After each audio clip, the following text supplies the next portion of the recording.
Orchestrated character names, plot structure, and emotional beats for memoir story. Orchestrated character names, plot structure, and emotional beats for a memoir story. I always thought I'd remember my wedding morning by the noise. My mother fussing over the catering order. My father pretending he didn't care about the seating chart while rearranging it 3 times. My sister, somewhere in the middle of all of it, complaining the coffee was burnt. That was the picture I'd carried in my head for months. What I got instead was a kitchen so quiet I could hear the refrigerator hum. I came down the stairs in my robe a little before 7, expecting the smell of bacon, expecting somebody to be awake and underfoot. The house I'd grown up in, the one outside Savannah with the crooked porch step nobody ever fixed, was spotless. Not lived in spotless. Wiped down spotless. The counters were bare. The dish rack was empty. The little ceramic bowl by the door where my mother always dropped her car keys was empty too. And that was the detail that made my stomach drop before my brain caught up. I checked the driveway. Both cars were gone. On the kitchen island, propped against the fruit bowl, there was an envelope with my name on it. I'd know that handwriting in the dark. My sister had been forging it since we were teenagers, signing my name on permission slips, on a yearbook she'd ruined. And once, years later, on a credit card application that took me 11 months and a lawyer to clean up. The loop on the first letter of my name always came out the same wrong way.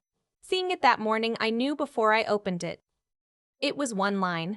Let's see how you hold up in front of all those people without us there. No signature. She didn't need one. I stood there a long time. I'd love to tell you I cried or threw the thing across the room, but I didn't. I just felt the floor go a little unsteady, the way it does when you find out something you already suspected, but had been too tired to admit. They were gone. Not to the church early. Not to grab last-minute flowers. Gone. Gone. My sister had talked my parents into a long weekend at a resort up in the mountains. I found out later it was a place near Asheville they'd been talking about for a year, and she'd scheduled it to land on the one day I'd asked them, begged them, to just show up and be normal. Here's the part that took me years to be honest about. It worked because I let it, over and over my whole life. My sister was the bright one, the fragile one, the one everybody circled around like she might shatter. I was the one who was fine. I was fine when she crashed my first car and our father told me to stop making a thing of it. I was fine when she borrowed the deposit I'd saved for culinary school, and my mother explained, very gently, that I was the responsible one and your sister needs it more right now.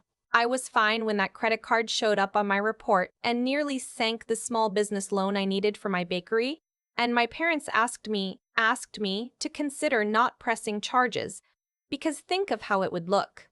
I did press charges that time. It's the one thing I'm glad I had the spine to do, even though my mother didn't speak to me for 2 months over it, and my sister told everyone at Thanksgiving that I'd tried to put her in jail over a misunderstanding. It wasn't a misunderstanding. It was $8,000 she opened in my name to cover a vacation, and the only reason she didn't do worse is that the bank flagged it.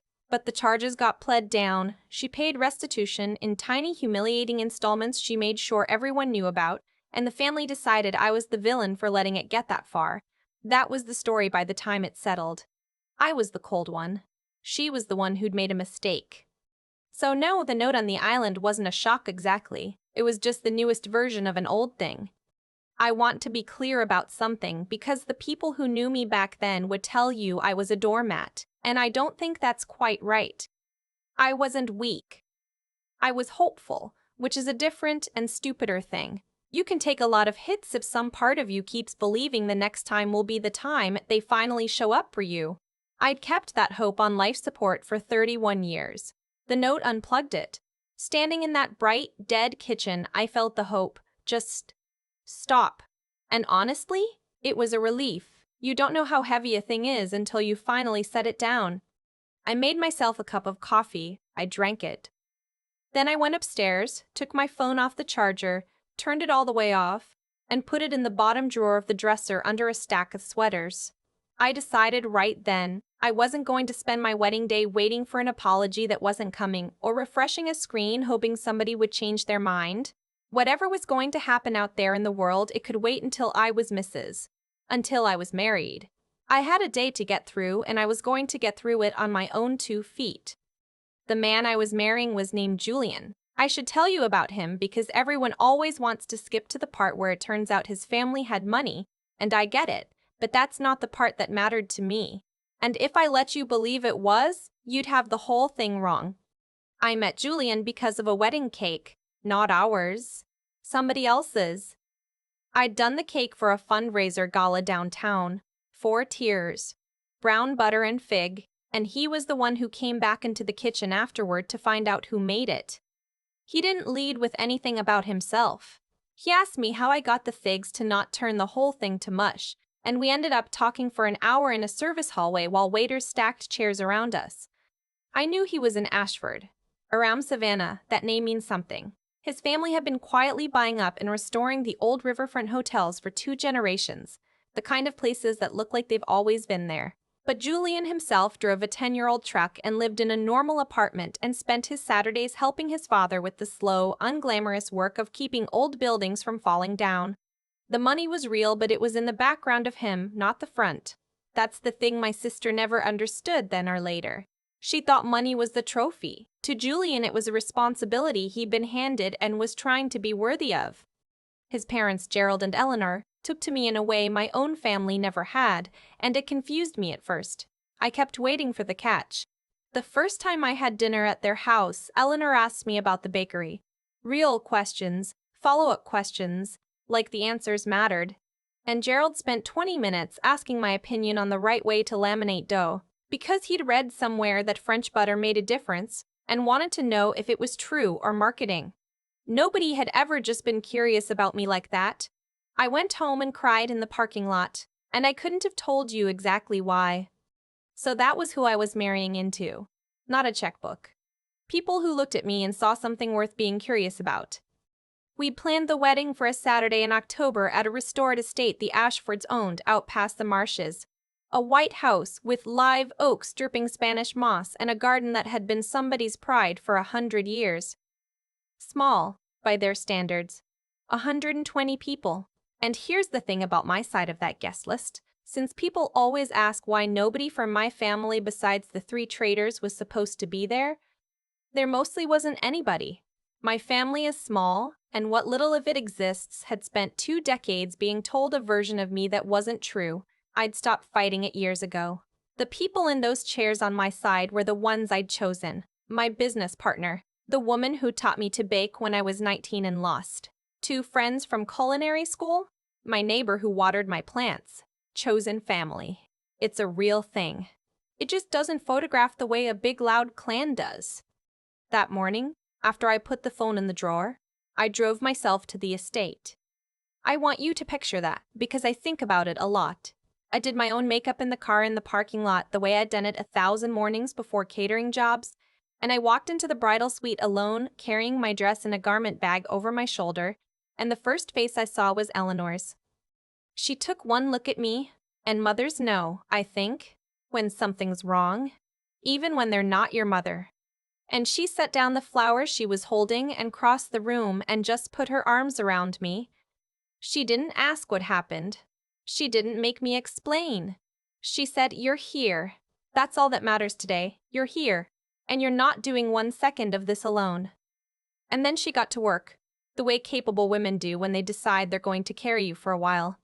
My friend Tamsin showed up 20 minutes later, took one look at the suite, took one look at my face, and figured out the rest. She'd been my business partner for 6 years, and she knew my family's whole sad history. She didn't say a word about it. She just rolled up her sleeves and started bossing the hairstylist around, which is exactly what I needed. Because if anyone had been gentle with me right then, I would have fallen apart. It was Tamsin who said it, around 11, while she was pinning my veil. "Who's walking you down?" I hadn't thought about it. I'd assumed it would be my father, the way you assume the sun comes up.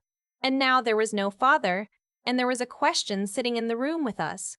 Eleanor was at the mirror. She turned around slowly, and she had this look on her face like she was choosing her words. "Gerald would be honored," she said, "if you wanted. He's already half hoping you'll ask, but only if you want it. No pressure, sweetheart. I'm not a crier. I'd gotten through the note that morning dry-eyed. But that one undid me. The idea that this man who'd known me 18 months wanted to walk me down an aisle my own father had skipped town to avoid, I had to sit down. Tamsin handed me a tissue and told me not to ruin the makeup she'd just fixed, and somehow that made me laugh. And the laugh and the cry came out together, and then it was done. And I felt steadier than I'd felt all morning. I said yes. Of course I said yes. There was one thing I didn't know about that day, and it's the thing that ended up mattering most, so let me explain it the honest way instead of the dramatic way. The estate was one of the Ashford properties, and the family had agreed, months before, to let a regional lifestyle program, one of those Saturday morning Southern living kinds of shows, film a segment about the restoration of the gardens. It had been scheduled and rescheduled and finally landed on our wedding weekend, and the producers had asked, very politely, whether they could shoot some footage of an event actually happening in the space, for atmosphere. Gerald had said yes back in the spring and then, in the chaos of planning, forgotten to think much about it. So there was a small camera crew there that day with permission doing a piece on the house and the oaks and the 100-year-old roses, and a real wedding broke out in the middle of their shoot. I didn't know about any of that until the day itself, when I saw the crew setting up near the back of the garden. I almost said no. I almost asked them to leave, and then I thought about the note in my dresser drawer, that one cruel line about how I'd hold up in front of all those people, and something in me went very calm and very certain. Film it, I thought. Film all of it. The ceremony was in the late afternoon when the light comes through the oak sideways and turns gold.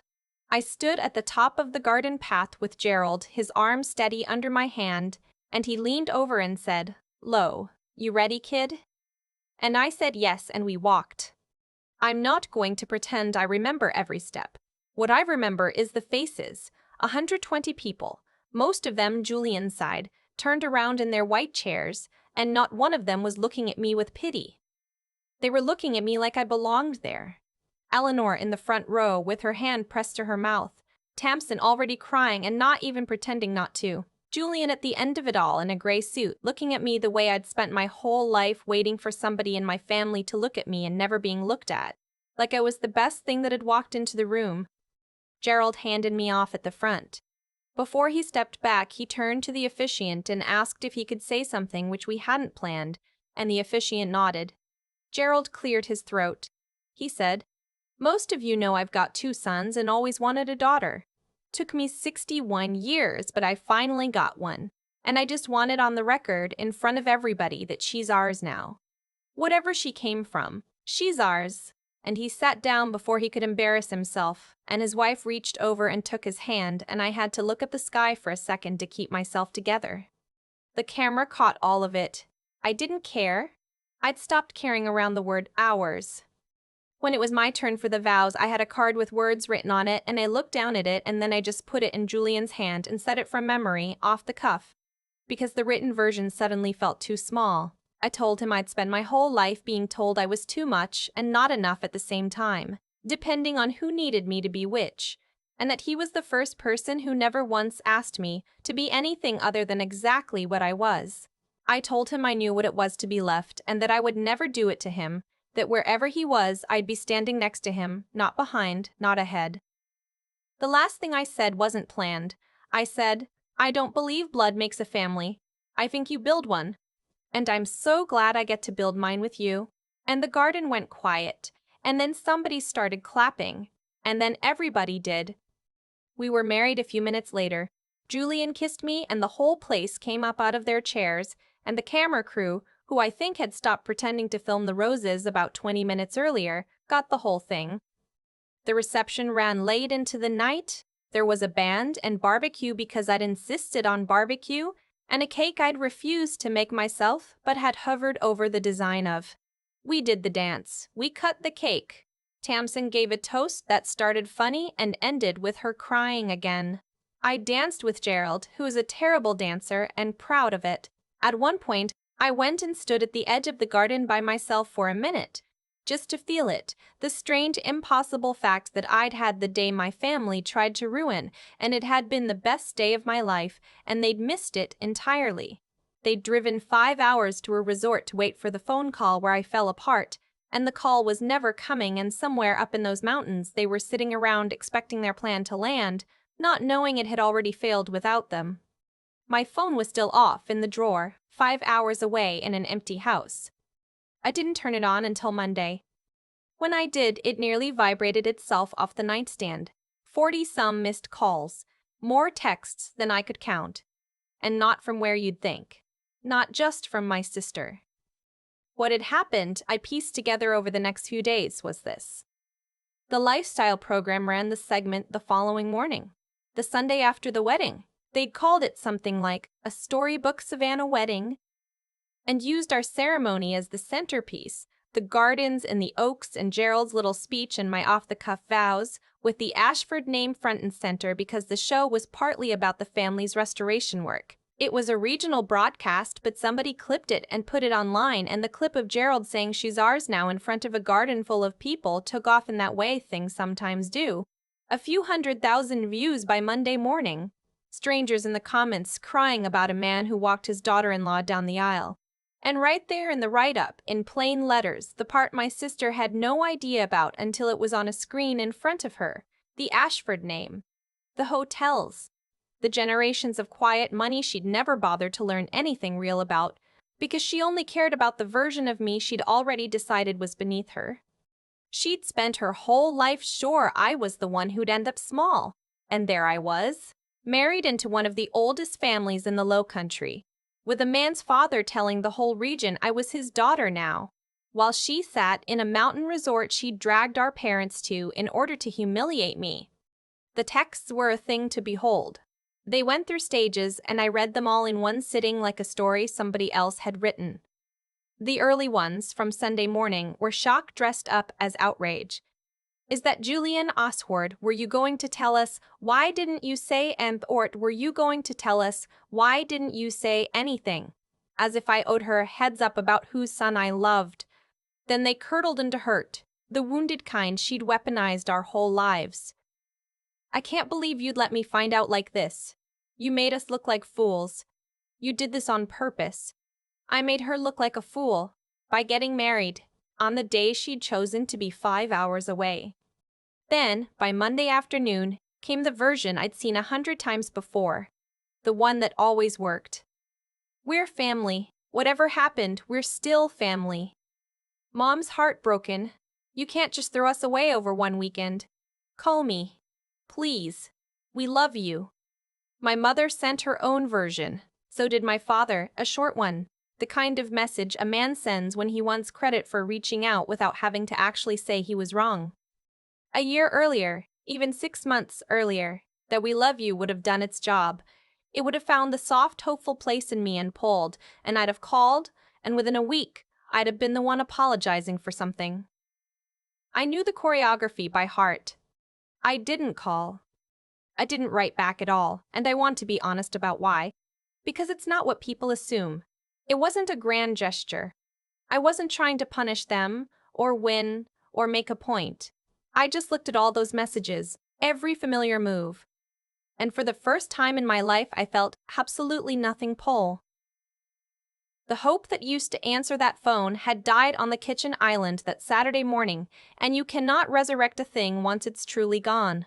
I didn't owe them a speech about it. I didn't owe them a confrontation. I turned the phone face down and went and made breakfast for my husband, and that was the whole revenge. There wasn't going to be a scene. The absence of a scene was the scene. The absence of a scene was the scene. There's a thing people want from stories like mine, and I understand it. They want the part where I show up at the resort and read them the riot act, or where my sister grovels and I get to stand over her and feel powerful. I thought I wanted that too, once. But here's what I learned in the year after that wedding. The people who hurt you the way my family hurt me are starving for your reaction. Your anger feeds them. Your tears feed them. Even your hatred feeds them, because as long as you're spending energy on them, they still have a hold on the controls. The only thing they can't metabolize is your peace. My silence wasn't me being the bigger person exactly. It was me finally figuring out where the off switch was, the one they'd never let me reach. I did one practical thing, and I'll mention it because so many people asked me later, And it's the part the soft where family messages were really about. A few months after the wedding, my sister tried it again.